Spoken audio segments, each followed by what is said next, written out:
I wish that was Tim. 5 seconds too early.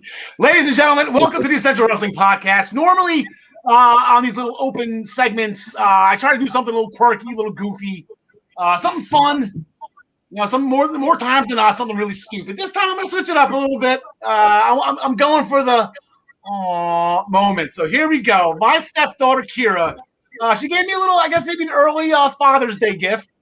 I guess this is the first Father's Day, I guess I technically am for her, being her stepfather, since I married her mother last July.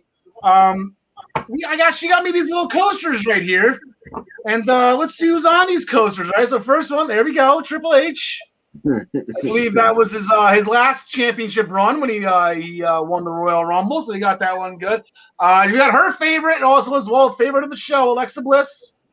Nice. We got her right there, too. I went throwback. She actually asked me who my favorite wrestlers were. We got some throwback. We got Macho Man Randy Savage, of course. Ooh, yeah, there we go.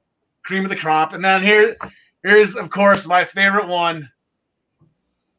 And she actually got the picture of when Miz recently won the WWE Championship, probably the greatest 8 days of my recent memory. So thank you very much, Kira. Ready? 1, 2, 3. Aww.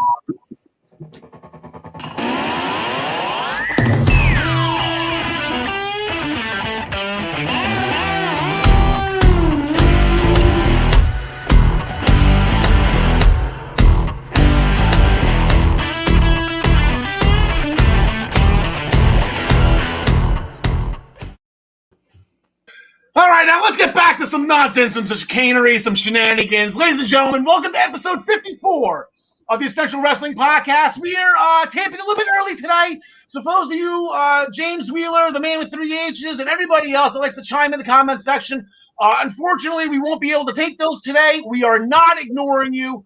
We are not D-holes. We love it when you guys play along with us. Today, something came up, so we're doing it a little early, making sure we're giving you the content that you so love and desire. With us, as always, on the bottom part of our screen, the first ever Pro Wrestling Pick'em champion, the living legend, John the Connie. John, how are things today? Good to see you again, Al. It's been, 2-3 hours? Yeah, I see you still got your Minutes to Ball Time shirt on. I got mine on. We were celebrating the Daily Wrestling News Show's 100th episode early this morning. That was a lot of fun. Ryan went, there goes Daily Wrestling News are ripping off the Essential Wrestling Podcast. They went 5 strong on the squares. They had us on, along with Travis, and of course Ryan hosted. John Smith, you were there. You decided to change, but you're always repping Legado del Fantasma and the Jets. That's nothing new out of you. Yeah, let's just pretend I didn't spill lasagna all over my shirt that I was wearing. That's breakfast of champions right there. Who doesn't love lasagna for breakfast, all right? Did you eat it up lunch. Or did you eat it cold? It was lunch. It was after the show was over. Okay, but did you eat it hot, or did you warm it up, or did you eat it cold? Cold lasagna. I baked a nice frozen lasagna. Threw it in for an hour and a half after the show was over earlier. Nice. There you go. It's Garfield's favorite, right? All right, so today on the Essential Wrestling Podcast, Moose is he's up first for the Impact World Championship. He's going to be batting leadoff for Impact to try to get the belt back from Kenny Omega.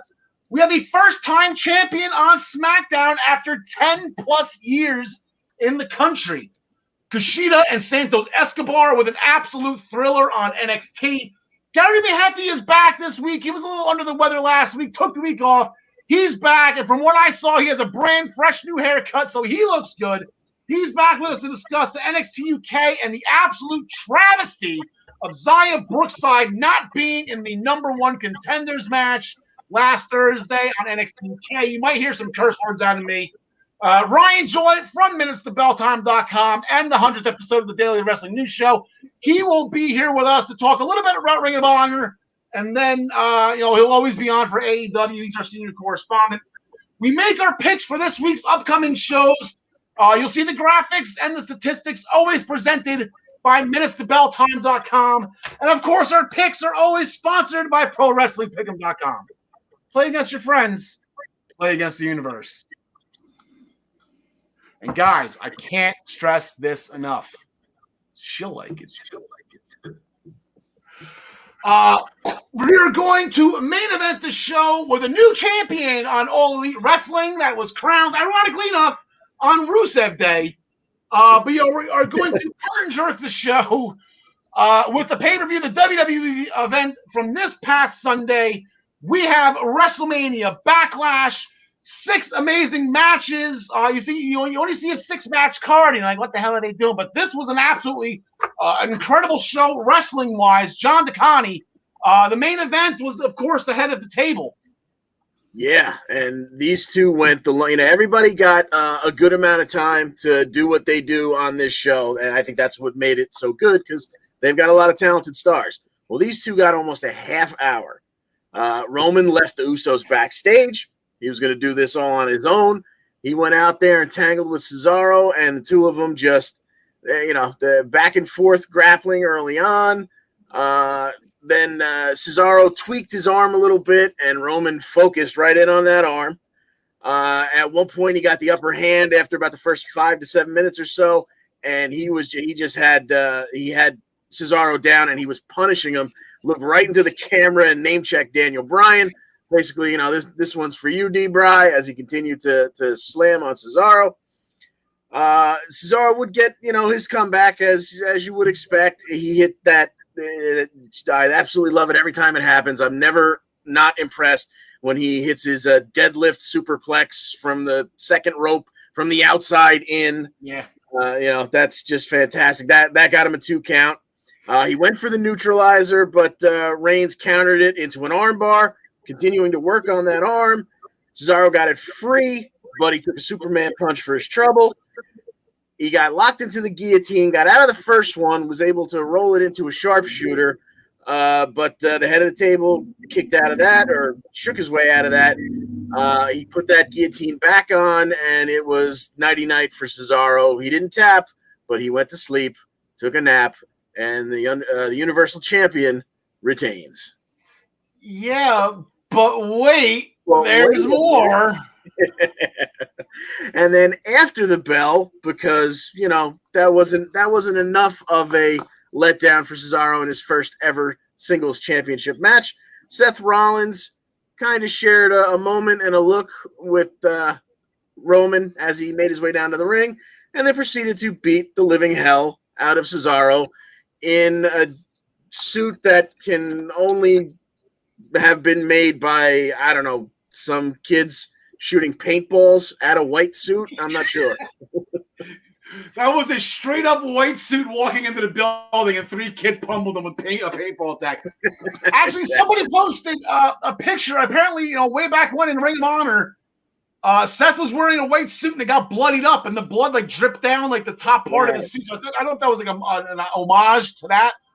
But yeah, even before Seth Rollins, the joke was right there for you. John DeConnie. Before that attack by Seth Rollins, Jey Uso came out. Roman got laid. Jey Uso put the lay on top of on Roman Reigns, proclaiming him as at the table. Jimmy Uso nowhere to be found. John Smith, that was one title defense. The top guy on SmackDown, the top guy on Raw got it done too. Yeah, and I mean, it wasn't almost 30-minute match, but you know what? It almost felt like it because there was so much action in this one, and with the guys that are in it, the big guys, you don't expect them to be moving as quickly. So with all the stuff they got in this match, for it to only be 15 minutes was pretty impressive. Right from the start, they did a stalling vertical suplex on a 2-on-1 on Braun Strowman. Braun started swinging steps around, not running into everybody. Bobby Lashley gets thrown through the LED board.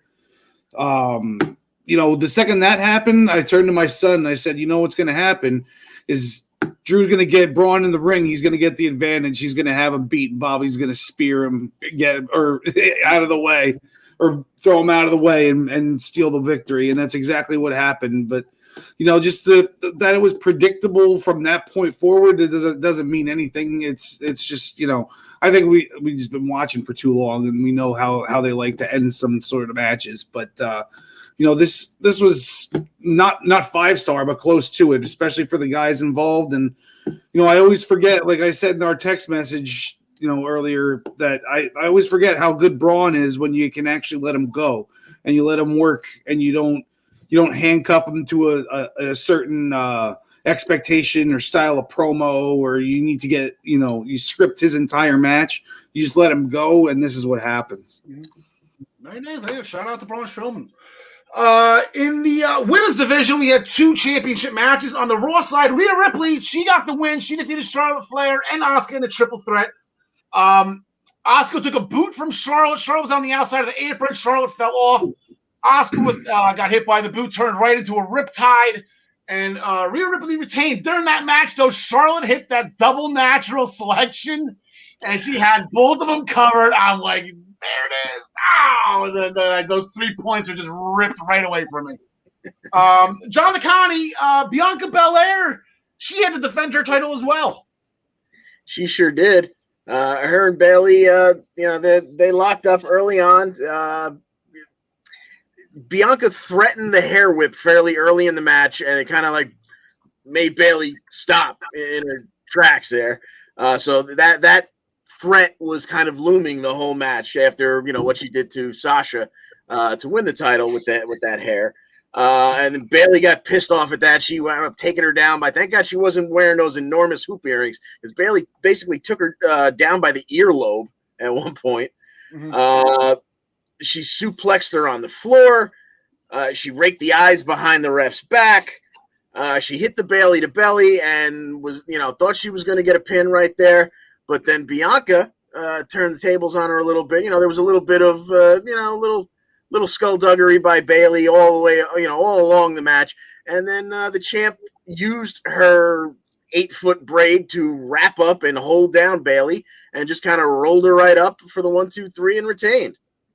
Yeah, Bayley was, I think she was watching Ric Flair. She was motivated by Ric Flair. She lifted her eyes. She was holding the rope. Like, she was doing all of the dirty heel tactics that match. Bayley tried her asshole to cheat to win that match. It was the hair. She got her legs caught in the hair on the roll. Yeah, on the reversal. John Smith, the one title change that everybody pretty much predicted, except for me.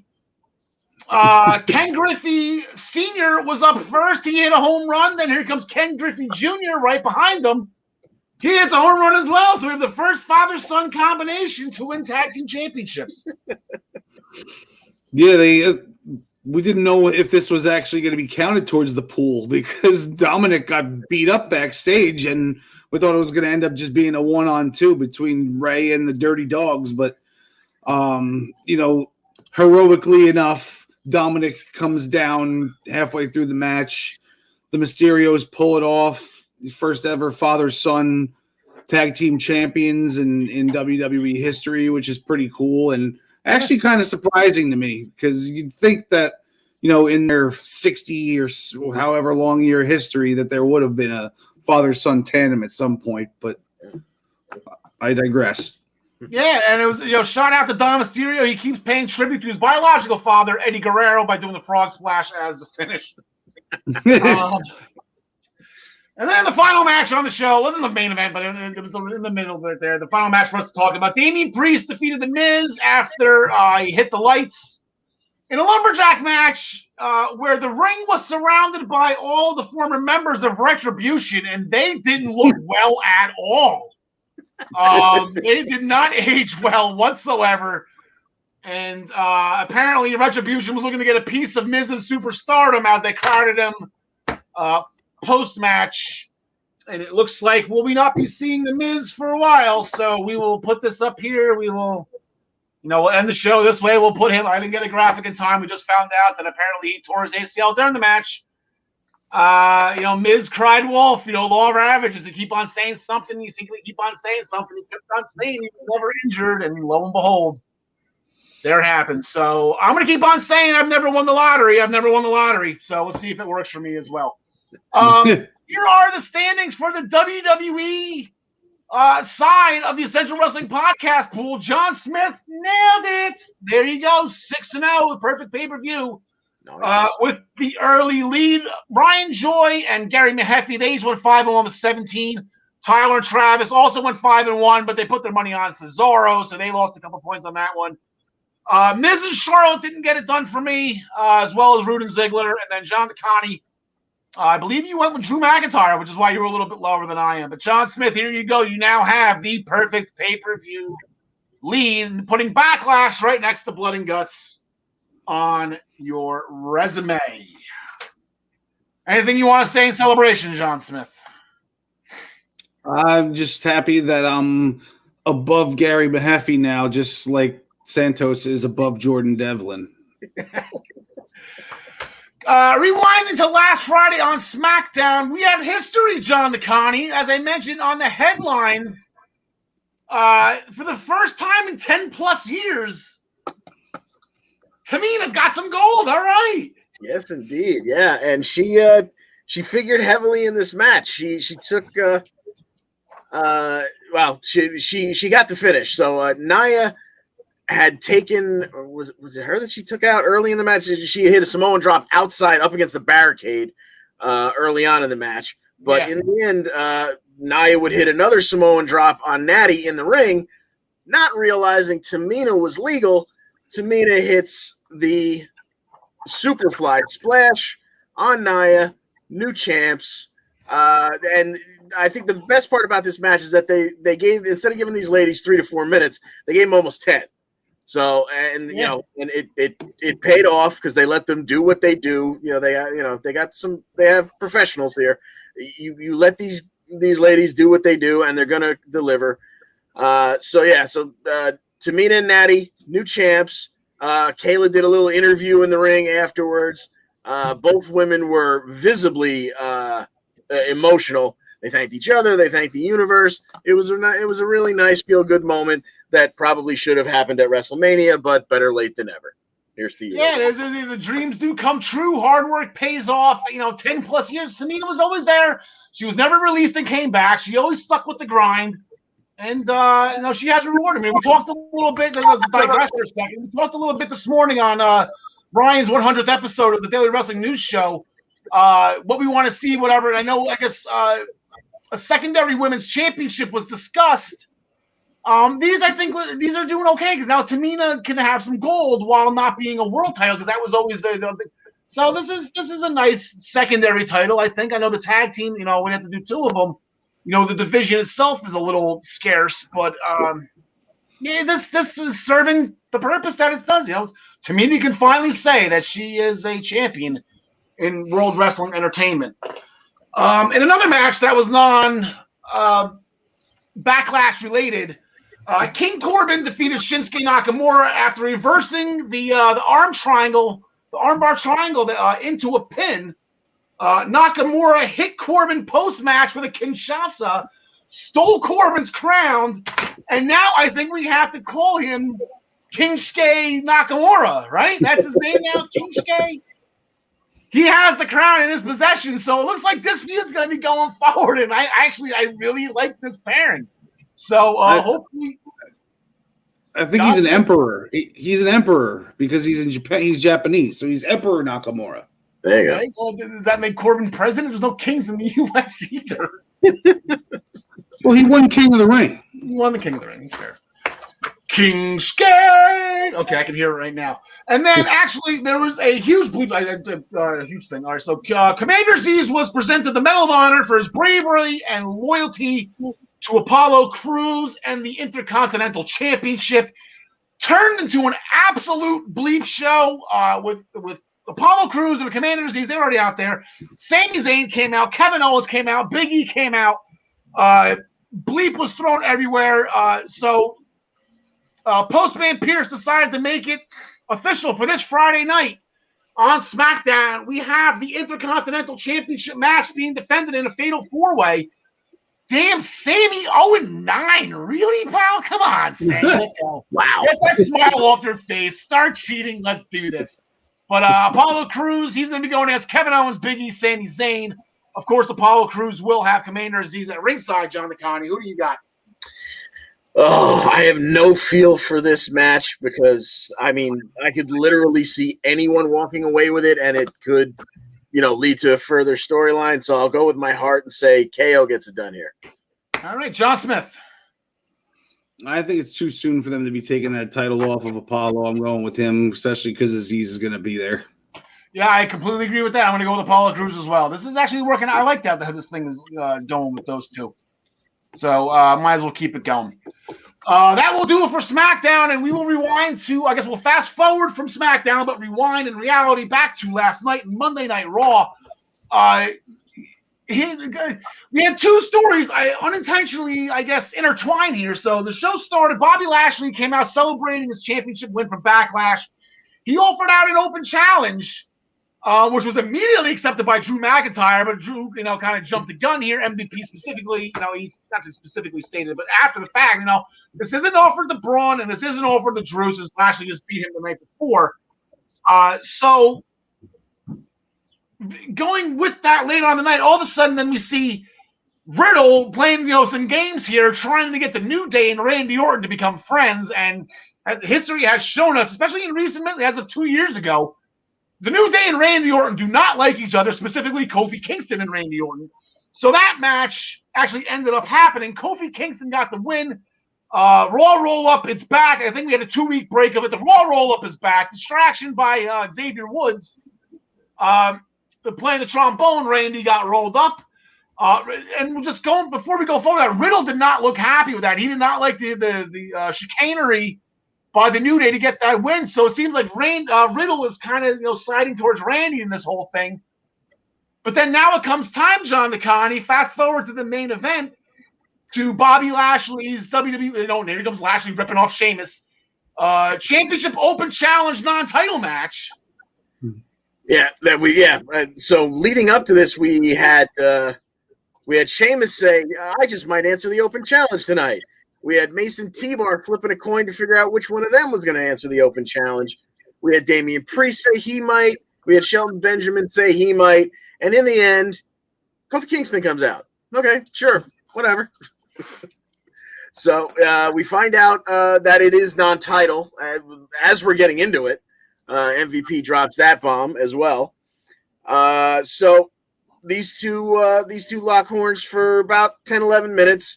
Bobby, throws Kofi around a little bit, but Kofi with his high flying and missile drop kicks and whatnot, he has, his back and forth.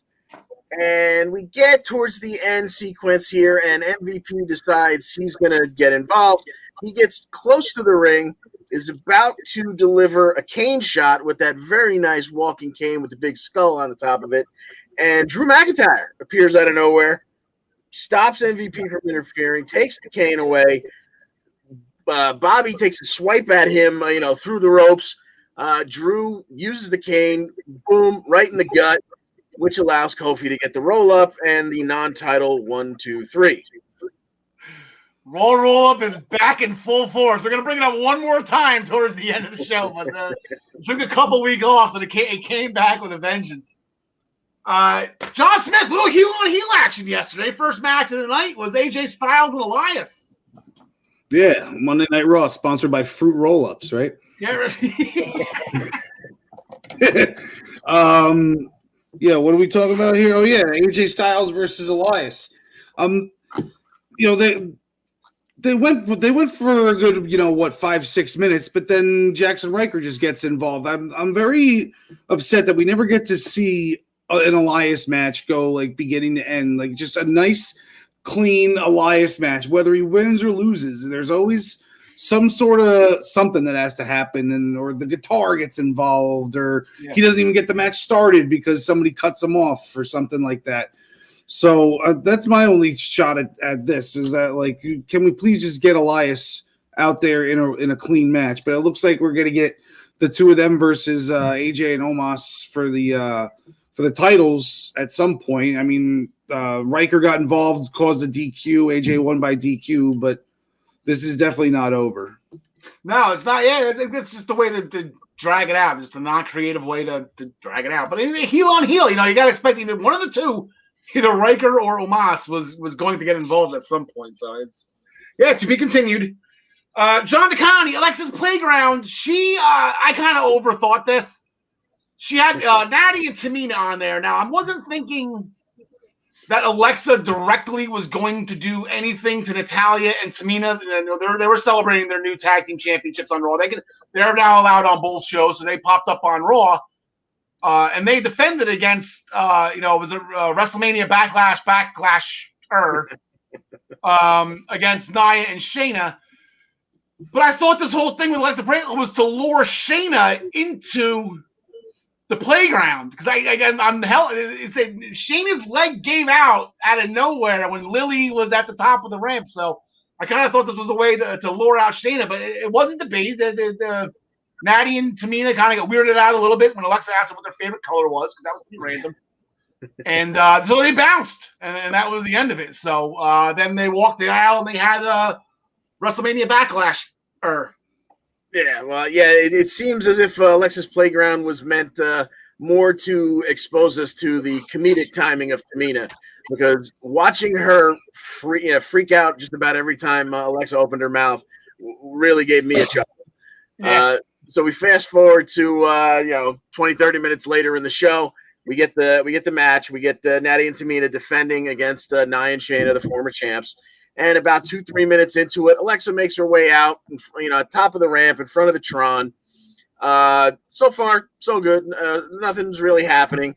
And we get a moment where Reggie gets up on the ring steps. He hasn't really gotten involved, at that point. But we get a Kane-esque flash pot go off right on the ring post.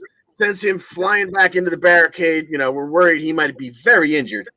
But it kind of, it causes enough of a distraction for Tamina to grab a bear hug on Shayna and Natty to finish the heart attack, which, of course, Adnan had no idea what it was. He just called it a clothesline. But we get the cover and we get the 1, 2, 3. It's only about 3 minutes and 15 seconds worth of a match. And it ends with no more shots of Alexa, but we hear Lily laughing like 3, 4, 5 times, and Tamina looking all over, trying to figure out what the hell is going on. She doesn't like it one bit, but the new tag champs retain in Backlash of Backlash, and Natty and Tamina continue with the gold. Now, is it going to go on in record books, John Smith, if Alexa and Lily are tag team champions? Is this possible here? Hey, if Nicholas can do it, anyone can do it. Okay, but Nicholas is a living person. That's so is Lily. That's okay. That's okay. That's fair. Fair assessment. Again, in I guess WrestleMania Backlash, or I guess Asuka, it wasn't a triple threat, but Asuka and Charlotte Flair, they went at it. Asuka, she reversed the figure 8, or the beginning of the figure 8, into a small package for the win. So now Charlotte, who demanded a Raw Championship match because she wasn't involved in the decision, pretty much again, just Drew McIntyre. This is the same thing for both divisions. Am I wrong with this one here? And Rhea doesn't want to defend because she wants to move on, just like Lashley does. So this whole thing is just written, Anyway, but Asuka got the win this time. So I'll see what's going forward with that. Sheamus defeated Ricochet after 2 bro kicks. And then John Smith, Johnny Drip had an unfortunate, announcement. Well, it wasn't unfortunate. The Miz is not there. And he actually dedicated his match to the memory of the Miz.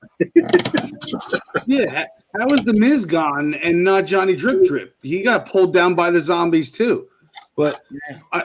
I'm happy that Johnny's still around because he is the most moist sea superstar in the WWE. We all knew he was going to lose this match. Damian Priest, still needs to get put over a little bit. He was kind of in the Bad Bunny shadow. So, yeah, he took this one with whatever he calls his move. He does that move way better than Cody Rhodes will ever do it. I just want to see Johnny get his much-needed singles push now that he's done working with The Miz for a while. I think he really deserves it. He's been hilarious. This is the best work I've ever seen him do, so I love it. Yeah. Shout out to John Morrison. And Damian Priest afterwards, as John DeConcha mentioned, he was saying that he might challenge, but he's moving forward. Like I said, he's done with The Miz is out, so done with The Miz. He's done with Morrison. He wants to move forward, and he name dropped Lashley. Obviously, he wasn't the one that accepted the challenge. Backstage, we found R-Truth. Okay, we saw R-Truth. He was on TV for the first time, but it's not Raw Talk. Since before WrestleMania. It's been a while. And because Akira Tozawa got him with the roll-up. So I guess they wanted to say it was an historic run by R-Truth. I think he had a title reign that was a little bit longer. I looked it up on Wikipedia to see how many days this one was. I think this one was like 29-day reign. I think the record is 36 or something like that. It's something very, very small. But this is Akira Tozawa. He's in double digits now. He's now a 10-time 24/7 champion. So he's still about 40 shy of Truth, but he's on his way. Yeah, that was probably Maria Kanellis that had it for that long. Yeah, that's possible too. That's right. She had it for a while. Then there's a backstage interview with Shelton Benjamin, which is interrupted by Cedric Alexander. Cedric said Cedric called him worthless, so Shelton gave him 5 across the eyes, and that was the end of that segment. And then Eva Marie, she again was in a promotion. She, of course, being the blessed angel that she is, she just wants to be a role model for younger girls. Hard work pays off. Look at her, and you can, achieve all your dreams. So I don't understand what the problem is, Eva Marie here. Everyone just, you guys lit me up this morning about her. So I don't get freaking. She'll be one Raw Women's Champion one day. That's fine. The red matches the red, or the pink now. It's pink, right, Aubrey? Yeah. And then the final match we'll talk about Angel Garza. He defeated Drew Gulak with a wing clipper, and then Garza shoved a rose down Gulak's throat as promised. So that's 2 for 2 promises for him. John Smith potential. What's the magazine? Pro Wrestling Illustrated, right? The PWI feud of the year here. Do you see this feud? They announced Hell in a Cell coming up in June. Do you see Gulak and Garza in a rose in a pee hole stipulation? I guess the only place left to stick a rose, right?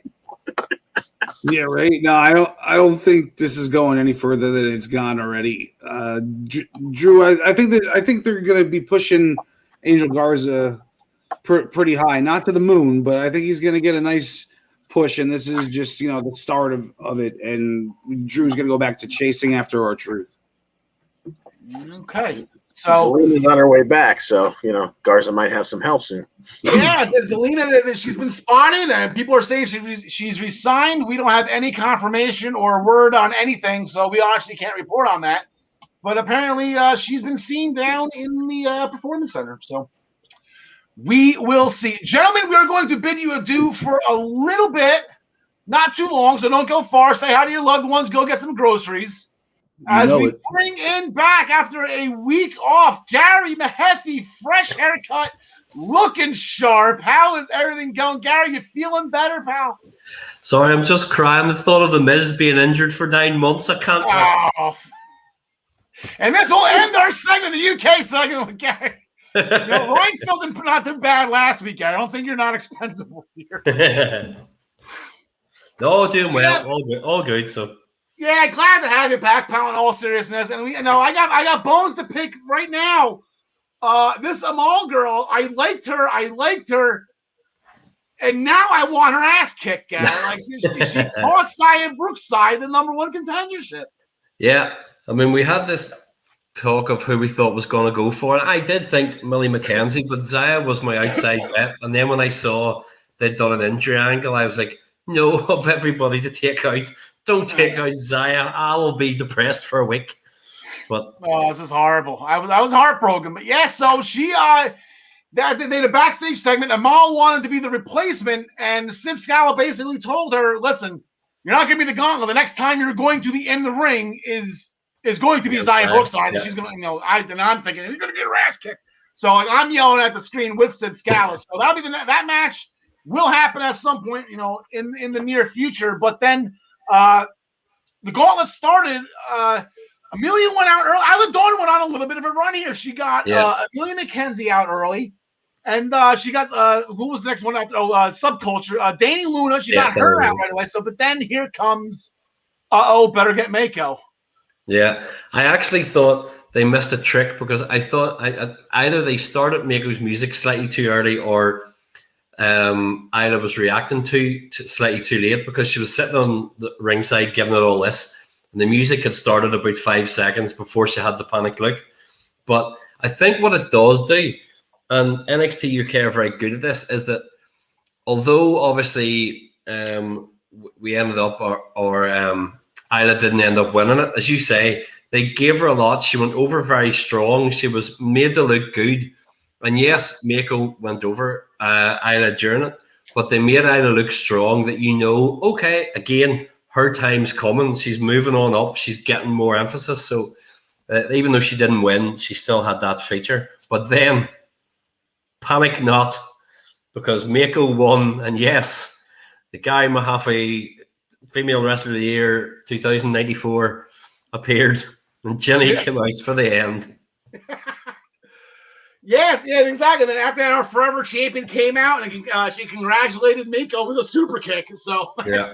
They didn't announce when this match was going to take place, but we're going to get it again. And I don't know, the 50-50 buyback here, Gary. I know Hunter's not too much of a fan of it. He's a lot less of a fan than Vince is. If Vince was booking this, it's a lock that Mako's got it. But yeah, I like the whole Forever Champ thing that KLR is doing now. I think it's fun. I hope they ride it just a little bit longer. The show opened with a British Rounds match after what happened last week on the Supernova Sessions, and absolutely incredible show. Again, we say this every week. We're beating a dead horse here. This was an absolutely incredible match. Nathan Fraser shined, but Noam Dar, I kind of didn't see that one coming. I was rooting for him, obviously. No, neither did I. And actually, it's been I'll maybe say the only British Rounds match. I'd have to look back.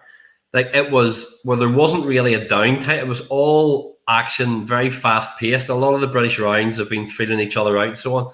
This was a lot of high paced action, a lot of fast thing. And it's like we said months ago, having the break in the end of the round does not take away from the flow of the match at all. Yeah. And as you said, didn't really see it coming. Obviously, as we came towards the end of it, Shah Samuels had come out to do a bit of taunting at ringside, and then Noam took it 2-1. But I am pleased that they're doing that. I mean, obviously Nathan Fraser is amazing, but Noam is actually, I know there's all this talk about who the founding fathers of the brand are, but if you want to say who's the cornerstone of NXT UK, honestly, you can't really look much further than Noam Dar, to be fair about it. Yeah, he was there. The Cruiserweight Classic, I was believe, before the UK. Yeah. So yeah, Noam Dar, he's a day one guy, even though he wasn't in that original tournament or even the second tournament. I believe it was the second tournament. That special was where he came back from injury, and he became number one contender. So he's gonna. I got a bad feeling about this. So he's right back with the Supernova Sessions on Thursday, and he's gonna say one thing too many, and this is going to be a problem for both him and Shah, because Dragunov, especially after what he did to the Bomber, I don't know if you saw that. We didn't get a chance to talk about that last week. Holy crap! But he messed up the Bomber and broke his nose. And you could almost tread lightly. You could almost see in Supernova Sessions that Dragunov is bubbling up a little bit, and when they just get to the end, and either Shah Samuels or Noam Dar goes, "Thanks very much," and hits him on the back of the neck. And off he goes. Yeah, I was thinking like Shaw wouldn't be out there and like, let me introduce you to my friend Shaw. So I'm like, hey buddy, how you doing? And that's gonna get blown up. Yeah. So I unfortunately it gets just a bad vibe about that whole thing. Sam Gradwell got in Trent Seven's face in the training facility, and he got smacked pretty hard for it. Again, 5 across the eyes from Trent Seven. So that is that we've been talking about before. That's eventually going to happen. That's going to be a lot of fun. Mark Andrews, new music. They're doing the NWO thing, but they got the subculture on the background. It's not really too NWO, but it's a black and white. They switched the color to black and white, and it's fun. He did a great job. He fought Levi Muir, and again, great match. Levi is, I guess not in action technically. We know who he is. He's been on a couple times, but I mean, Mark Andrews is amazing. I'm a huge Mark Andrews fan, and I have to say, their new music and the new presentation on the way out, I absolutely loved. Yeah, I thought it was brilliant. Obviously, it's going to be good for Danny Luna because Mark Andrews and Flash Morgan Webster are underground sensations. Everybody knows them. Among like the real sort of internet community know who they are. and I think it'll be good for Danny Luna too. But the presentation of them's great, and obviously, again, this is another case of that they're going to put a lot of push behind them and a lot of steam behind them over the next few weeks, and months. So it will be good to look forward to. Yeah, Danny Luna came out to it too. So all three of them, it's kind of like NWO. They're all going to take, the same music, the same intro. Yeah. And I can't see this not working for them. I think this is going to be good. And then the big match that we've been waiting for, another rounds match. This one is going to be for the Heritage Cup Championship. I completely forgot that before the pandemic happened, that actually Tyler Bate defeated A-Kid in a singles match. So one for Tyler Bate, and then in the I guess Tyler Bate he won. A-Kid already defended the Heritage Cup Championship against Tyler Bate a little while back. It was probably at the end of last year. If that's records 4-0, it was at the end of last year. Tyler Bate defeated Noam Dar in a rounds match to earn this opportunity. And we're going to get the rubber match here, Gar. So A-Kid's still the only champion in the title's short career. There has never been a title change. You see it going to Tyler Bate. That would be Grand Slam. No, it wouldn't be Grand Slam because they never won the UK tag title. Yeah.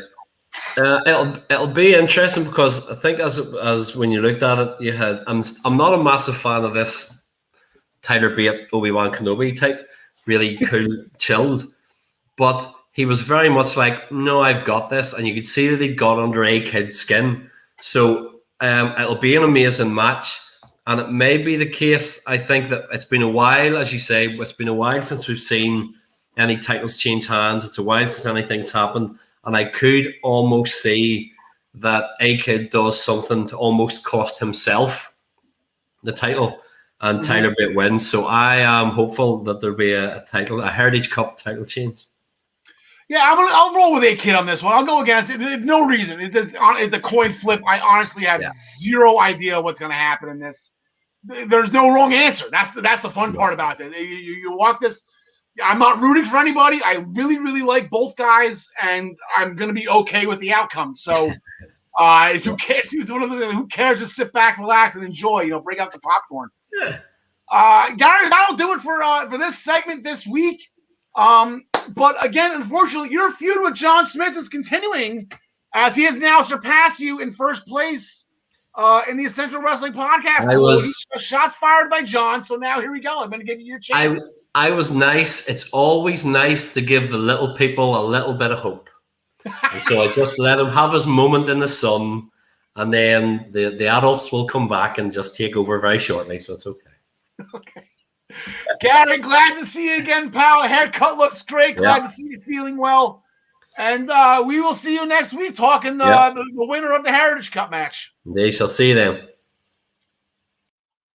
Okay, so they don't like when I'm on. It's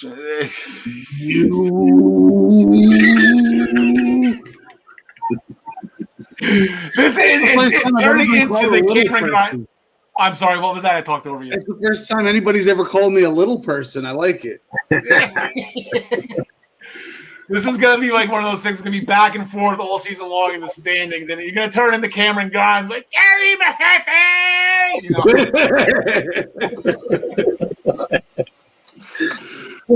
So last Saturday night, Impact had one of their Impact Plus specials. They went under siege. Unfortunately, we reported false information here. Apparently, the winner of the six-man match did not have to fight Steven Seagal, so I was way off on that one. But fun show nonetheless. John Smith will just get right into it. The six-way match, it main evented. It was ahead of Kenny Omega. I really thought that was a good idea. And Moose got it done. I mean, I guess, and if you can go over the match in your opinion, that's one thing. But the question I have for you, we all knew Moose was going to get Kenny Omega at some point. Did you think it was going to be this quick? Did you think it was going to be first? Like, nobody. Actually, a few people picked Moose. I didn't. I just thought this was a way for Moose to lose, and then we can get him later on down the line. But it's going to be Moose against all odds. Yeah, see, I had Moose pegged as the guy to take that belt off of Kenny Omega if it wasn't going to be Samoa Joe. Like, you've predicted in the past. But like it seems like the more realistic one. But then now this is happening, and I certainly did not expect it this soon. I thought they were going to give Trey Miguel the shot at it just because as a thank you for re-signing or whatever. Moose, I can't even give him a shot at winning this. I don't know why they're doing it so soon. It doesn't make sense to me. Yeah, if this was 6 months down the line, that's Moose has a better shot. This is like you can't you take off Kenny Omega's whole thing and you're gonna take it off him right away. I don't get that either. But yeah, it was Moose. He hit the lights out spear on Chris Sabin for the win. And he's batting lead off for Impact. He gets first crack at getting the Impact Championship back home. So with our champion, with the Kenny Omega with the Bullet Club, they didn't do so well. I don't know if that was their first or their second loss as a unit. Those three, definitely their first in Impact. As Eddie Edwards and Finn Juice, the Impact Tag Team Champions, they got it done. It was a Juice hit a super unprettier, which was followed up by Eddie Edwards with the Boston Knee Party on Karl Anderson. So Eddie Edwards gets the pin. Eddie Edwards comes out. No, he's the one. He's Joe Impact. Not Samoa Joe. Obviously, Samoa Joe's Joe, but no, he's the Johnny Gargano of Impact. He's the heart. He's the soul. He's the blood, the sweat, and the tears, and everything. So I guess it's only a matter of time before he does it. Maybe they're delaying him to be the guy that beats Kenny Omega. I think that would be fun too. But speaking of the tag team championships, there was a number one contenders match. Earlier in the show, Ace Austin and Madman Fulton, they got the job done to become the number one contenders. Impressive power display by Madman Fulton. Yes. That set up the slam that set up the splash for Austin to get the win. So it's going to be Madman Fulton and Finn Juice, not at Against All Odds, but Thursday night. So this is happening right away. Not sure. New Japan is in lockdown right now. I don't think Finn Juice is going anywhere. I know this is all pre-taped, this, that, and the other thing. But John DeConnie, we had a kind of not a lengthy discussion this morning about Madman Fulton and shining in this moment. So where's your head at with this? Yeah, it feels too early. But I'm gonna pick him. I'm gonna pick Ace and Fulton since no points are on the line here. But I feel like maybe there'll be a no contest here, and it'll wind up at the what is it, June 12th or something? 13th? Yeah, June 12th. Yeah, so maybe it'll get pushed to Against All Odds, and they'll get a rematch, and that's where they'll take it. But just to hedge my bets, I'll pick them here. But I got a feeling we're not necessarily going to get a clean finish here. All right, John Smith. I like Ace and Madman to win it. I like them. I think it makes more sense to do it this way, and then have Finn Juice get their rematch at that June 12th show, and then they could be done with their Impact run. After once they get their rematch. Oh yeah, I like that too. That's gonna be such a fun weekend because we're gonna have Against All Odds on Saturday and then In Your House on Sunday. That's gonna be a great weekend. That's gonna be a great show on here, making all our picks for that. That's gonna be a lot of fun. I'm taking Ace. That's Jersey. That's a layup for me. But I like the fact that if you get the rematch later on, that'd be fun at it Against All Odds. So that'd be good. Gianna Purrazzo, she no shock here. She defeated Havoc to retain the Knockouts Women's Championship. She won with the Fujiwara armbar. But the one that was a little bit of a shock, again, staying with New Jersey, John DeConnie, Fire and Flavor, 2-time. Yeah. They're really just they're making Jordan Grace look like she wasn't, the one who took the belt off of the longest running Knockouts champion. They're showing her no respect recently. She gets called a non-factor. She loses going in a singles match.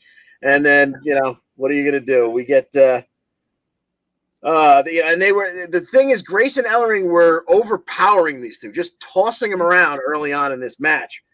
And then eventually Fire and Flavor, they cut Ellering off from Grace in the corner and beat up on her for a while.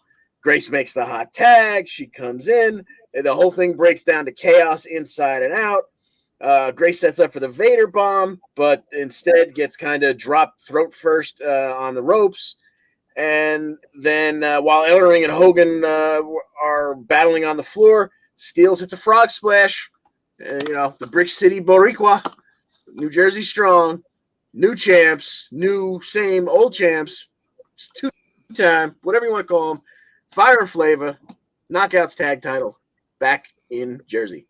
There you go. That's it. So now we get the male tag titles in there. There we go. This is coming out nice for Jersey. John, to kind of staying with you with the X Division Championship. Josh Alexander got it. A lot of people had Phantasma. I know Ryan Joy's been on the train of all the titles at Impact. And I think that'd be kind of a fun idea with the exception of nobody's beating Deonna Purrazzo. But other than that, like this one was in jeopardy, like legitimate in jeopardy because El Phantasmo, he had a great first match. He shined in the six-way. Well, not great. He had a semi-great first match. He didn't rip off The Undertaker. But anyway, he had a great number one contenders match that he wanted to earn this match. And again, a great showing against Josh Alexander, but a little tap-happy. Yeah, well, I mean, look at that ending. I mean, these guys, this X Division, especially when you get the one, they can throw 6 guys in the ring and it could still be absolutely a terrific match because it almost doesn't get cluttered because these guys are all over the place. But when they get one-on-one and you give them 15 plus minutes to go, wow, do you get some good stuff.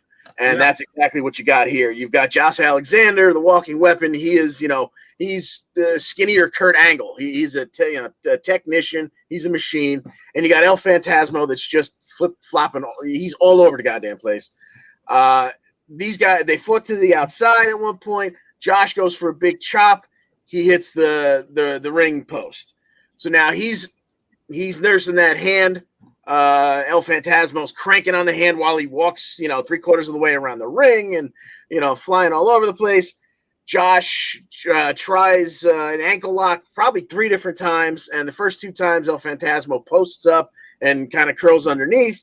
So when he finally locks it in later in the match, Josh Alexander, he gets that ankle lock for the last time, sits down on it, grapevines him, and tappy, tap, tap, tap. And the X Division champ retains. I'm not Happy Gilmore. Tap, tap, tappy. Yeah, there you go. Tap, tap, tap it. Yeah, so Josh Alexander, he that belt was in serious jeopardy. That could have went either way, and Josh Alexander got it done, and he keeps that title staying put in Impact. And the other 3 matches, W. Morrissey, he defeated Willie Mack after a running boot to the back of Willie's head. Post-match beatdown thwarted by Rich Swann. So this was the first time we've seen Rich Swann since losing to Kenny Omega. He came back. But shout out to Willie Mack. That was not a bum rush attack. That was not a squash. Willie got his money's worth out of W. Morrissey. So that was a hard-hitting match. And that was a lot of fun. So always shout out to Willie. Brian Myers defeated Black Taurus. Taurus was not on fire with the roster cut. And then Taylor Wilde and Tennille Dashwood, they defeated Kimberly and Susan after Caleb kicked Susan in the face with a crescent kick. Falling back into a German suplex that Taylor Wilde, she didn't see Caleb do it, but I was like, what is he doing? Like, oh my God. He just flat out kicked her right in the head. So Caleb with a K, my boy. It's always a K, not a C. Got the job done. And then Tennille, they celebrated afterwards. Again, Taylor Wilde, even though tagging with her, really wants absolutely nothing to do with Tennille Dashwood. So here are our standings after Under Siege, after 2 shows. Threw up a nice little 8-1. Too bad Sami Callihan couldn't bring home the perfect pay-per-view for me. That's the only one that I got wrong. John Smith right on my tail, and Gary, both with 74. Taylor's chimed in with a 5-4 and 8 points. He's up to 68. John DeConnie, 5-4 with 9-7. Travis, he just got to 500. He falls to 500, 8-8. Ryan Joy pulling up the rear, unfortunately. He did not have a good showing at Rebellion. And then here are our overall standings.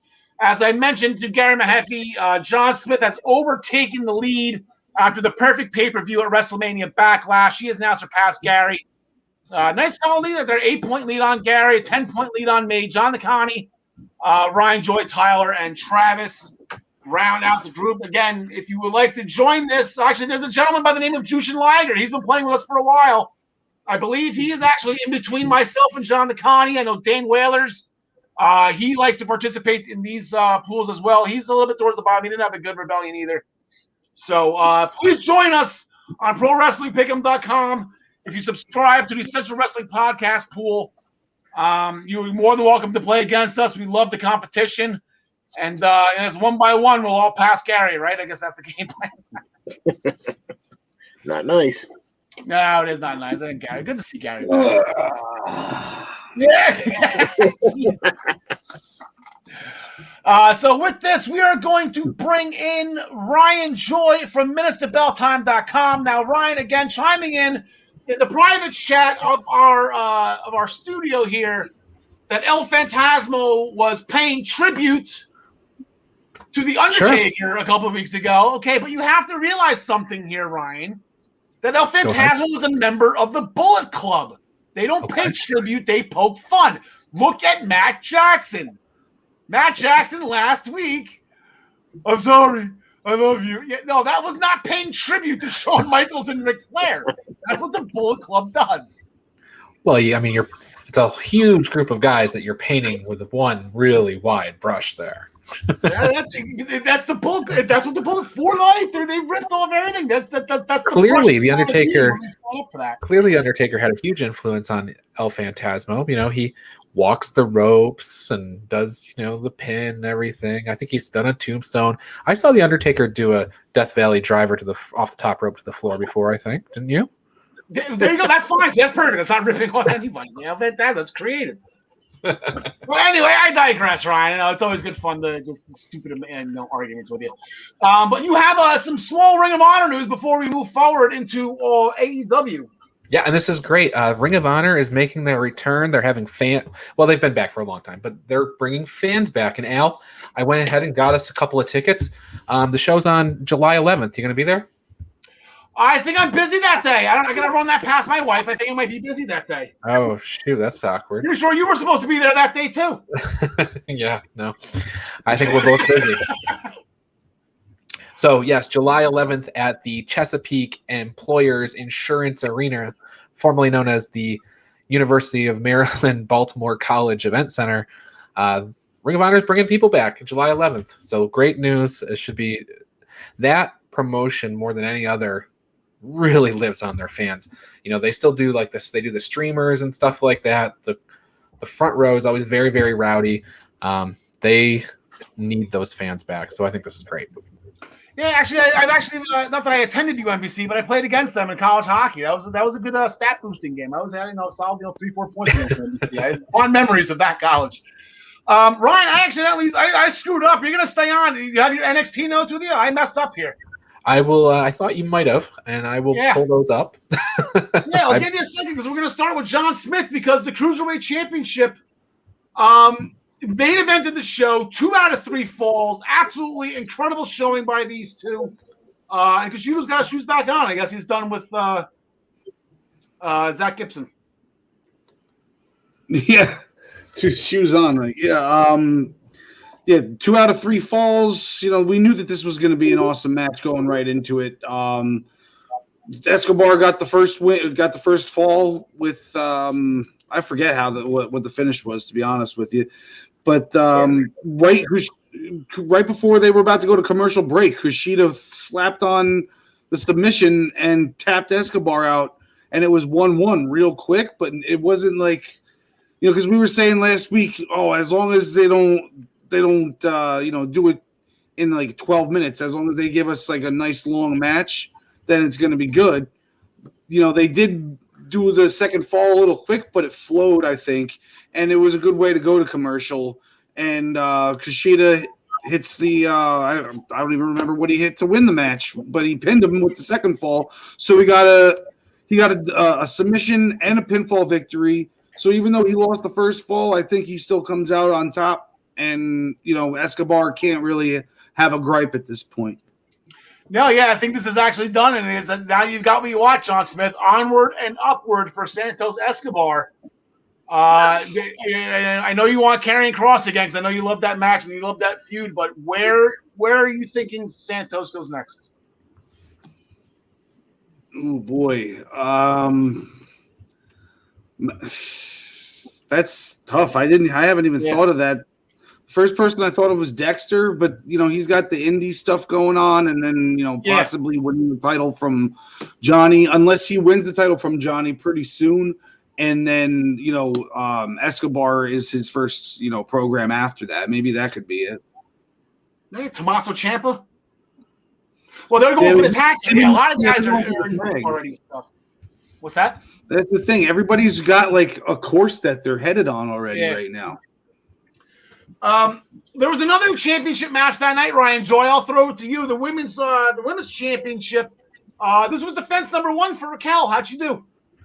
Yeah, and she got through. It was a great first defense, really, when you consider all the women that are in the division. Mercedes is about the only one that can actually kind of stand toe-to-toe with Raquel. She's the biggest woman in the NXT women's division aside from Raquel. But that didn't prevent Raquel from hitting her with that choke bomb for the pinfall. So Raquel made it through her first defense. I think everybody was kind of on board with that ahead of time. But Raquel, I think the story here is she's still got Mercedes up for that choke bomb, even though Mercedes is the biggest woman on the roster. Absolutely, yeah. That choke bomb is now fair game to everybody, because you're exactly right. Mercedes, that is the biggest, physically the biggest, the tallest obstacle on that roster. And Raquel, she won the match. The week before, she absolutely destroyed her during the match with Dakota Kai. So it's Rhea's definitely inserting her dominance here in this division. It is going to be tough to get that belt off her. In tag team action, MSK defeated Breezango after I guess their move now is called End Transmission. Anyone else catch that? But it seems like Breezango is getting a little frustrated right now. That after the match is over, I think Fandango looked a little upset with the outcome, and they haven't been winning a lot at all lately, to tell you the truth. So maybe either they fire themselves up and move forward, or maybe I don't know what's coming on with them. But they look frustrated after that match. John Smith, Kyle O'Reilly, and Oney Lorcan. God, I smiled when I saw this match. I really did. Yeah, what a slugfest this was. We knew this was going to be a hard-hitting match. Oney Lorcan, somehow, when the odds are even, he can't get it done. But when it's, Finn Balor and Karrion Kross, he can beat him 1-on-2. I'm going to mention it every week. I know. I was going to say. Rightly, you should. Keep going right now. This is good. Yeah, I mean, and of course we all knew O'Reilly was going to beat him, but just keeping Oney out there and with the spotlight on him, and not just throwing him to the wayside because his partner is injured, is the way to go, because he's done a lot to deserve this spot. So I'm glad that they didn't take it away from him. Yeah, and he's going to have a match going forward, because he went for a post-match attach, and it was thwarted by Bobby Fish. Bobby Fish off the IR, and Oney was, I believe it was the War Games match with Team McAfee against the Undisputed Era, where Bobby got injured, and I guess maybe they're blaming Oney. You can't blame Danny Burch because he's hurt now. So you got to blame somebody. So it looks like we got Bobby Fish and Oney Lorcan. Fish and O'Reilly, they had a little stare down. O'Reilly was like, dude, I'm not doing this anymore. And Fish was like, that's cool.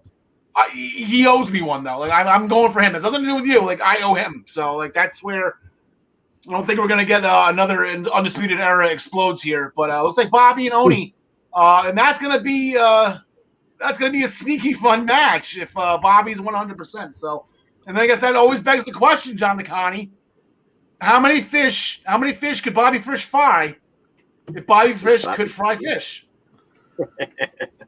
All I know is he can't stand it. So yeah, exactly. Stay with you, John DeConnie. Pete Dunne came out and he was looking for somebody to pick a fight with him. There comes Leon. Yeah, he was a little pissed off. Cross earlier in the night. Looks like he's moving towards Balor. He accused Balor of ducking him, and before he could finish that sentence, Leon attacks him from behind. So those two decided to do a little dance shortly thereafter, and it didn't last very long. Only about 3 minutes, a little over 3 minutes. Dunn trapped him in the head and arm triangle and just started dropping elbows to his skull until the referee said, "I can't let this happen anymore," and called for the bell. And then afterwards, Pete Dunne broke a couple fingers just for good measure. Yeah, he has fun doing that. That's actually kind of that's fun for him. So, what was I going to say? Yeah, Leon wasn't really supposed to be in that match. He kind of went out against Regal's orders. I believe he was not medically cleared after what happened with Isaiah Swerve Scott, who's actually up next. Ryan Joy, they're called Hit Row. I believe if you didn't know, now you know. NXT has a new problem. And in my opinion, they just completely buried the Acclaimed. Yeah, possibly. They've got a 4-person unit, intergender. Top Dollar, who is AJ Francis. You can also see him in more of a babyface role, going around the WWE universe and the country looking for hidden treasures on Sunday nights. But when you turn on NXT, he's part of this new Hit Row faction, along with Ashanti Theodonis, and I believe Brandy is her name, although she has a different name on this show. Okay, I would hope her name's not. That's Be poppin'. What is it, John? Be poppin' because she be poppin'. That's right, be poppin'. Okay. It's actually B Fab. So Hit Row, there we go. Swerve's got a posse now. His entourage, I like it. Going forward with Swerve, I enjoy it. In 2 weeks' time, actually last week was 2 weeks' time, so next week on Tuesday the 25th, the greatest moment of our lives. It is the world premiere of Frankie Monet's, and I'm assuming it's her rabbit-infested Rottweiler or whatever that stupid breed of dog is, takes dumps all over the Capitol Wrestling Center. I'm assuming that's what the world premiere is, and I tell you what, I know Cameron Grimes got rich off Dogecoin, but Shotzi's going to make a killing on this. She's going to be getting rich on Doge poop.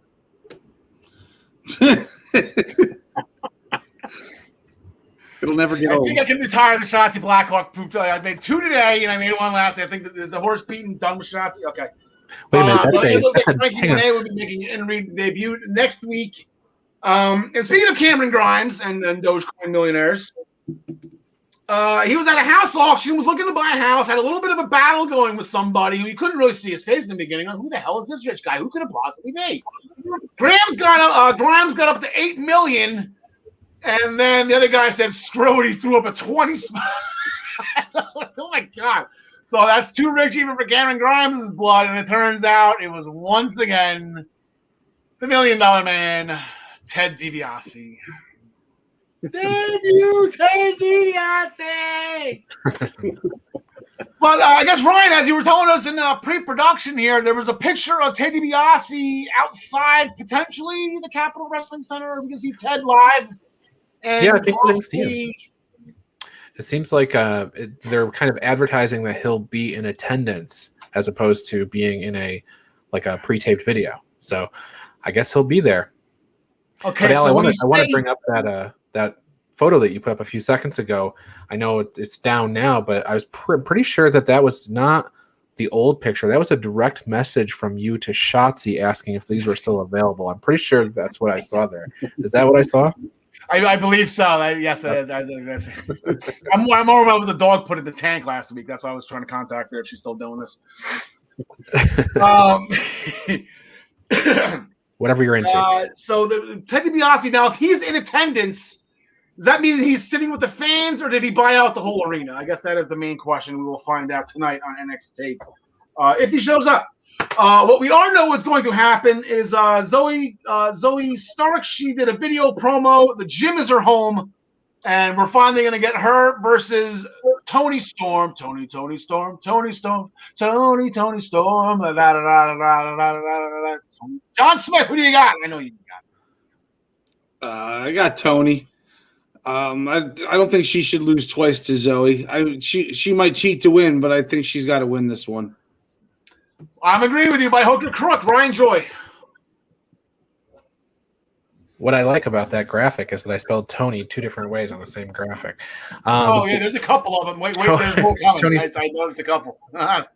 Okay, great. Tony Storm, for sure. I think she needs a W, obviously. John McConney. Yeah, make it unanimous. Although in my notes, you're still better than me, Ryan, because in my notes I have it down here as Zoe Stark versus Tony Stark. Oopsie, but yes, Tony Stark. Yeah, I called her Tony Stark last week on here too. So.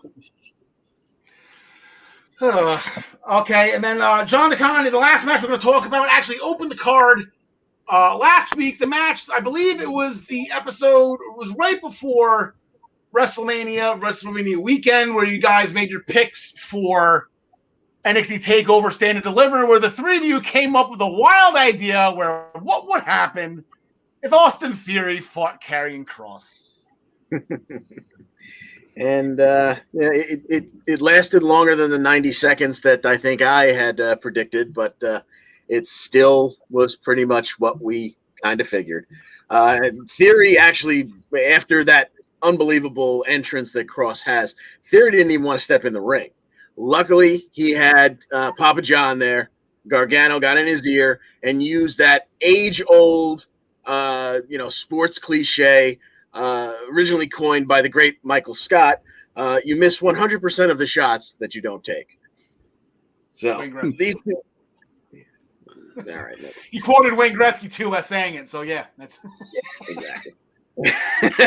So, Karrion Kross went on to beat Austin Theory pillar to post. He would hit him with 2 Doomsday Saitos, that forearm smash to the back of the skull, then locked in the cross jacket. Ref called for the bell. Once again, just like the Leon Ruff, this was the ref taking pity on a unfortunate opponent. This match went about 6 minutes. Kross didn't really have much trouble with him. And in the end, as Gargano and Theory kind of limped it back, backwards up the ramp, Kross was just locking eyes with Johnny like he had a problem with him. But wait just a minute. He kind of got that eerie feeling that someone was suddenly in the ring right next to him, and it was Finn Balor, who informed him, I don't wait in lines. I want my rematch. And Kross said, I'm just as excited for this as you are. Let's do it. Yeah, so even when he was putting it, that's going to happen. It was 2 weeks from last week. So next week, again, it's going to be Frankie Monet's dog crapping everywhere, and the NXT Championship match between Karrion Kross and Finn Balor, the rematch. That will be next week. We'll talk about that next week. What kind of caught me with this, guys, at the end of the match, when he was doing all the stuff at the end of Theory, and even when he had him in the cross jacket, he was staring at Johnny the entire time. Not just as Johnny was walking up the ramp. He was just daggers on Johnny Gargano the entire time. He was just making a mockery out of Austin Theory. So now, fast forward to tonight, Johnny's got to defend his title against Bronson Reed, and because of what Karrion Kross did last week, I got a bad feeling this is coming to an end, John Smith. You know what? I've been wrong about Bronson Reed thus far, so I know I'm going to pick him now.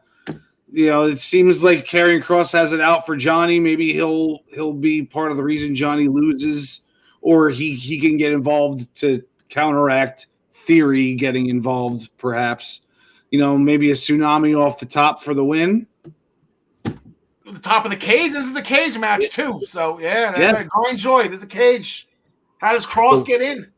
Well, yeah, that's the one thing we know about steel cage matches, that almost guarantees interference. Yeah, even though they're designed to keep people out. Yeah, I'm with John Smith. I think this is Bronson Reed's time to win the title, and Johnny Gargano is going to go back into the heavyweight division. John Connie. Yeah, I think we all originally thought this was going from Johnny Gargano to Dexter Lumis, but now I guess I can see a route where it goes from Bronson Reed tonight to maybe LA Knight, then to Lumis. So give me Bronson Reed taking the title here tonight. Yeah, we were way off on the Dexter Loomis thing. that was almost like too obvious in front of us that he was going to win You know what? No, I think that's all Indy's fault, though. She did so well with this crush on Loomis that I think they called it audible. Yeah, and that's still in disarray too. I think there was another couple times where I guess Candice was trying to shoo Dexter away during the show that I didn't write down on my notes. So yeah, always looking forward to NXT. I love Tuesday nights now. We're definitely going to be what are we at? So we're about to be on tape time in real time. If you're watching this live, we're probably at around 7:15, which means we'll be out with plenty of time to watch NXT. Remember, folks, they own the night tonight. So we are going to turn our attention to All Elite Wrestling, the main event of our show tonight. Ryan Joy, we have a new champion. I said it on Rusev Day. I can't believe it happened on Rusev Day, ironically enough. Any chance that Darby Allin had to retain the title was taken away in about 4 seconds when Miro came out. Miro came out, he attacked him, he destroyed him. Paul Turner kept trying to get a confirmation from Darby that he could ring the bell, and every time he would lean over on Darby, Miro would attack again. So Miro had completely destroyed Darby Allin before the match had even started. We all picked Miro to win. Miro did win in the end, but there was a moment. There was a moment late in the match.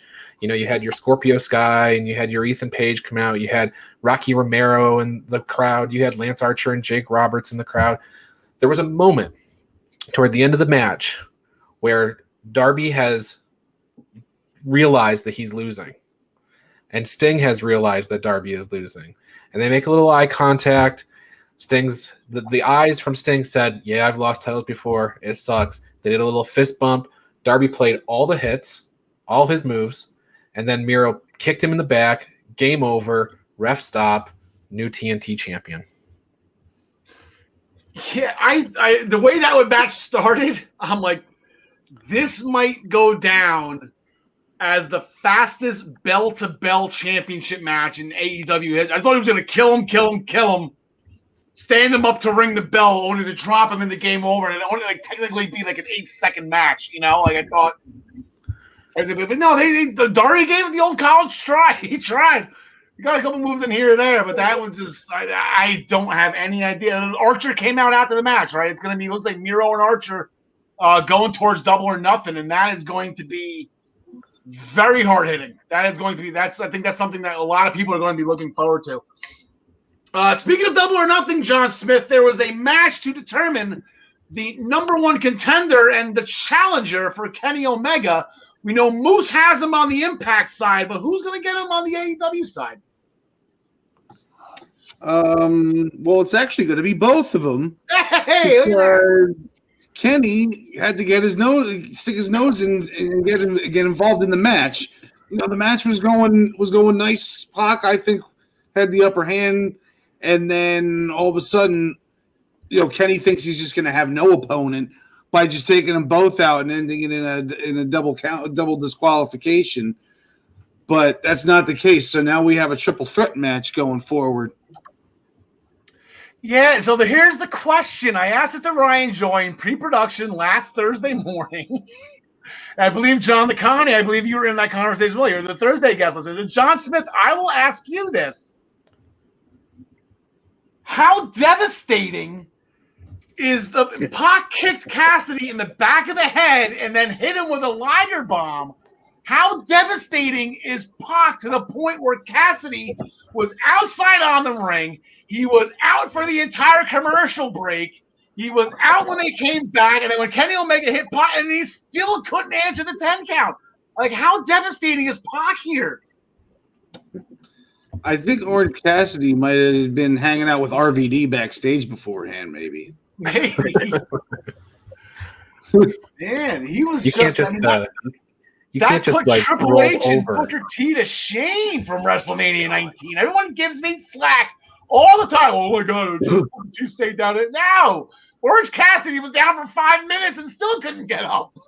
You glossed over the legitimate injury. Actually, he was legit out cold. He was legit out cold. Yeah, how devastating is Pac? I guess pretty devastating. Yeah, pretty I didn't know he was actually knocked out. That was my question. Yes, he was. I'm playing along. Booker T was probably knocked out too. You ever taken a pedigree from Hunter back in 2003? It's devastating. I digress. Ryan, so New Japan crossed over, the Forbidden Door was open, and here comes Blue Justice. Got it right. I was Chocolate Thunder, Blue Thunder, Chocolate Justice. Willie Max in there somewhere as well. Blue Blazer. Here comes Yuji Nagata, and he was challenging Jon Moxley. There goes Jon Moxley ripping off Rick Vaughn, huh? Yeah, Jon Moxley comes out to the Wild Thing as his entrance music, a tribute to Oneida, who is just starting up a deathmatch promotion over in Japan. Oneida's a deathmatch legend. I don't know who that is. Come on. Legendary Cleveland Indians pitcher. He struck out Cool Haywood in the play-in game. Oh, my God. We wear John DeCarni and I have covered this extensively. We have covered this extensively on the Daily Wrestling News Show that I don't know anything about sports. Or apparently movies. But anyway, keep going. Or sports movies. Yes, there you go. So there you go. Okay, so let's just summarize the match. Punch, kick, clothesline, forearm, paradigm shift, victory for Jon Moxley. They bowed to each other after the ring. Yes. Afterwards, show a little respect. And Yuji Nagata, the latest victim on Jon Moxley's list. Yeah, that was fun. I'm glad they got him on. I don't know whose spot he took on that show, but hell yeah. I mean, Yuji Nagata, he's earned the respect of everybody all across the world. And, everybody who botches his nickname, at least they have somewhat of an idea who he is. Like, I know who he is. I just screwed up the nickname. And speaking of, so there was a show of respect there. Speaking of, so lack of respect, we're going to go to the AEW Tag Team Championship match. Where the Young Bucks, John DeConnie, they got the job done. They are still the champions, and therefore... Yes, we had Don Callis on commentary. We had the Good Brothers ringside. Early on, we had Nick outside the ring with Christopher Daniels. He super kicked his head into the ring post, busted him wide open. He was bleeding like a stuck pig. We had Kazarian at one point roll up Matt, but Gallows distracted the ref. So, there was a potential, tag title championship right there, snatched from their grip. Later on, we had Matt deliver the sarcastic, "I'm sorry, I love you" super kick to Daniels, but that one only went for 2. But Matt would shortly thereafter use the cold spray right into Daniels' eyes and then hit him in the head with the can. This would lead to the BTE trigger on Daniels for the win. And that is the end of SCU. But it was much more important for the production team to take us backstage to show us Moxley and Kingston destroying the Elite's locker room instead of the tender moment between two longtime partners who were now ending their run. They go, back to the ring. We got about 10 seconds of Daniels and Kazarian sharing a hug and ending the segment. But there you go. That is the end of SoCal. Very sad. Uncensored. Yeah, so I don't even think it was after the commercial break they showed the hug. I don't even think they went back to the ring after everything Christopher Daniels did for you guys. He stayed, unretired. He stayed in the ring, started the company, and you're going to do him dirty? Like, unbelievable. Unbelievable. So anyway, now the Bullet Club, they go back. They see their locker rooms trashed. So the Bucks, they invited Moxley and Kingston to a super kick party at Double or Nothing. That has yet to be confirmed, but it probably will be confirmed tomorrow night. But tomorrow night, actually, both teams in action. So first we'll go right here. We got Jon Moxley and Eddie Kingston. They're going to be teaming up. They're going to be fighting the Acclaimed. That's one match right there. And then the Bucks are going to be putting the tag titles on the line again. They got the Varsity Blondes. Or the Varsity Bengals, or something like that, right? I screwed that up bad last time. Ryan Joy, you could be the AEW correspondent. What do you got in these two matches? Well, it's really hard. I mean, the Varsity Blondes are 10-2. They've had almost 3 times the amount of matches as the Young Bucks have this year. So, they're going to lose. The Young Bucks are going to win that match. And And Kingston and Moxley, this is interesting. Them going up against the Acclaimed. The Acclaimed has been on a roll, so to speak. But Kingston and Moxley going to roll over them too. Those two teams obviously headed for each other at Double or Nothing. Correct, John Smith. I'll take both teams pictured. If I Draw Wrestlers hasn't got to them yet, they're not winning this match, John. Yo. Yeah, give me Mox and Kingston in the Bucks. And hopefully, though, in the Mox Kingston match, the Acclaimed will try something. They try the boom box or the chain or something like that, and Moxley and Kingston will make them pay for it. That would be the best of all outcomes. You just hope that Bowens, Anthony Bowens is the one that's from Jersey, right? And Castor's the one that doesn't shut up, so it may have him backwards. Anyway, we're going towards Double or Nothing with those two teams. I got those two teams also. Interesting match, potentially a Double or Nothing. That's gonna be fun to see who we all pick for that one. Speaking of Double or Nothing, Pinnacle's coronation ended in a bubbly bath, courtesy of the Inner Circle. So this started, Jericho came out. They came out on the truck. We're like, what the hell is he doing? He was claiming he wants a rematch. MJF kept on telling him no. So they went a bubbly bath on him, a.k.a. Stone Cold, a.k.a. Kurt Angle, with the milk bath, and shot out to Steve Austin. I'm not trying to do the rip-off thing. This is too obvious on that one. But when Kurt Angle did the milk bath on the Alliance, Austin didn't move the entire time. He shielded his face with the WWF Championship, and he took everything. So it's the only thing that remember, he started it, but he was the one that toughed that out on that one. I thought that was really awesome. But yeah, so Pinnacle squirming everywhere. Sammy shuts off the hose. Jericho asked him again, do we get our rematch? MJF said, yes, we'll do a match that you guys lost last year. So we're bringing back Stadium Stampede with one condition. And this is why this match is not official yet, because Jericho has yet to answer that if the Pinnacle wins, then the Inner Circle must disband. So they're doing the same thing to the Inner Circle that they did the Iconics, and I don't like it. So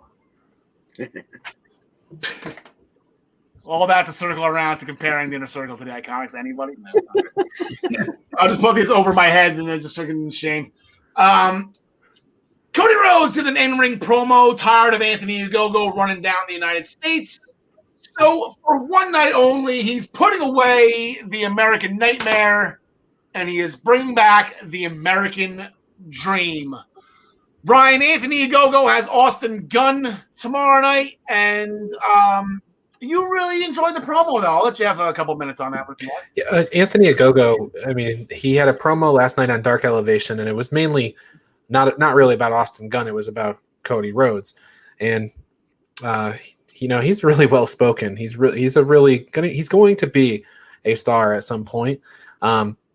This match with Austin Gunn, I think, is going to be a 2-match move, though. I think this is going to be a punch to the gut. They're not going to show us any Anthony Ogogo before the pay-per-view. Then we'll get to the pay-per-view and we'll see that he can wrestle a little bit, but I don't think we're going to see anything until then.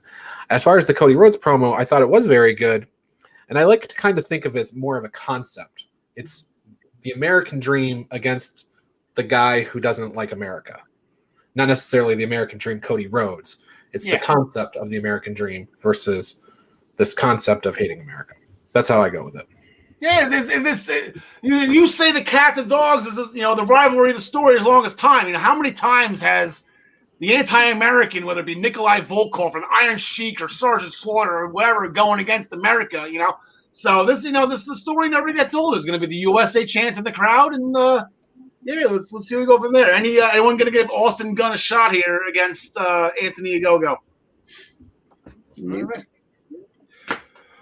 Interesting set of circumstances backstage. Hangman Page hanging out with the Dark Order, but he wants Brian Cage again at Double or Nothing. But this time he told him to man up and fight alone.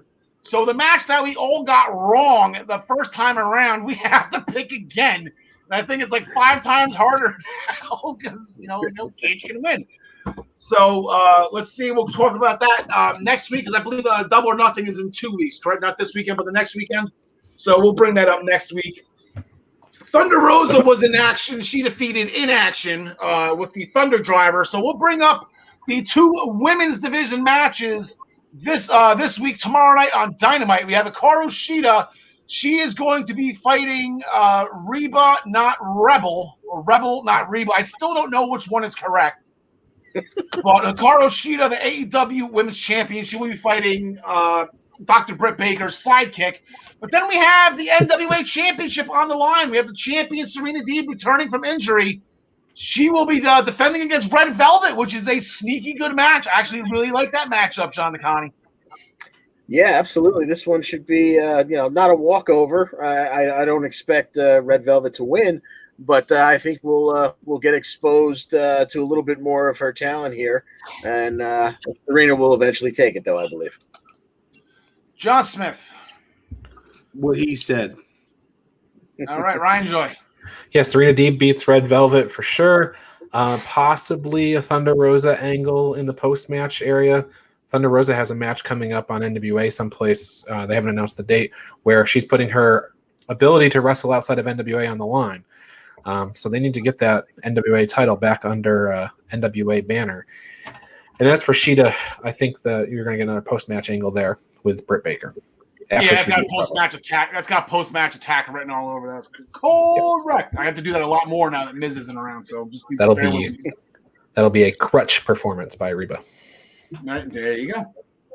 And then Christian Cage, future AEW World Champion Christian Cage, had an open contract that he wanted somebody from Team Taz to sign, but it was signed apparently by Evan Bourne, pictured here. This is from what, 10 years ago? Evan Bourne and Christian, and apparently it's Rebel, not Seidel. So they're gonna be Matt Seidel signed the match. Couple slippy jokes by Christian Cage as they are both entering the Casino Battle Royal at Double or Nothing, where the winner gets an AEW Championship match. So that match has Christian Cage written all over it. But who do you got in this one for the time being, John Smith?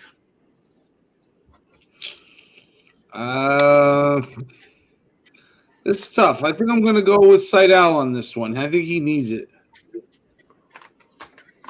Okay, Matt and Ryan Joy, you pick against Christian. Yeah, I gotta go Christian Cage. I can't pick Matt Seidel there. And I just, for people to know, the last 5 graphics that he's put up for singles matches, those were their singles records, not their tag team records. But even though that's what it said. Yeah, I know. Like I said, between your show and then this show getting taped, it was a rush to get everything ready. So I appreciate you getting this done for me. I was a couple shows behind as well. I kind of panicked there for a second, but we got it done. We're having fun. John DeConnie. Yeah, give me Christian Cage here. Okay, well, this might be record time. I can't remember the last time he went an hour and a half. Here we go. On with the promotions.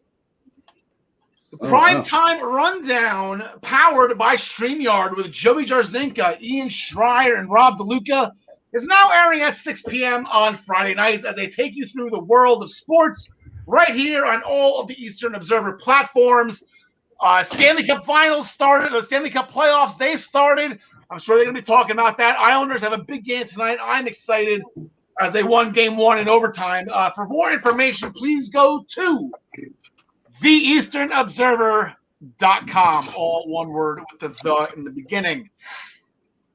Tune into the Daily Wrestling News Show Monday through Thursday and sometimes Fridays at 10 a.m. and get your morning cup of joy with Ryan and his band of merry co-hosts. This morning, please go back and watch this one. Watch all of them, but definitely go back in this one. Ryan and the Daily Wrestling News Show celebrated its 100th episode today.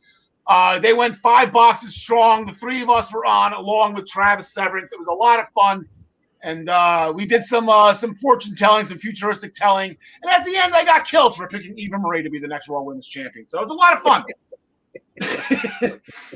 You can see this show and hear it on all of the Eastern Observer platforms, as well as Spotify, iHeartRadio, all of that fun stuff.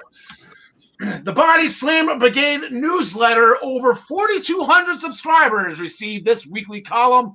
Make sure you go to minutestobelltime.com to subscribe.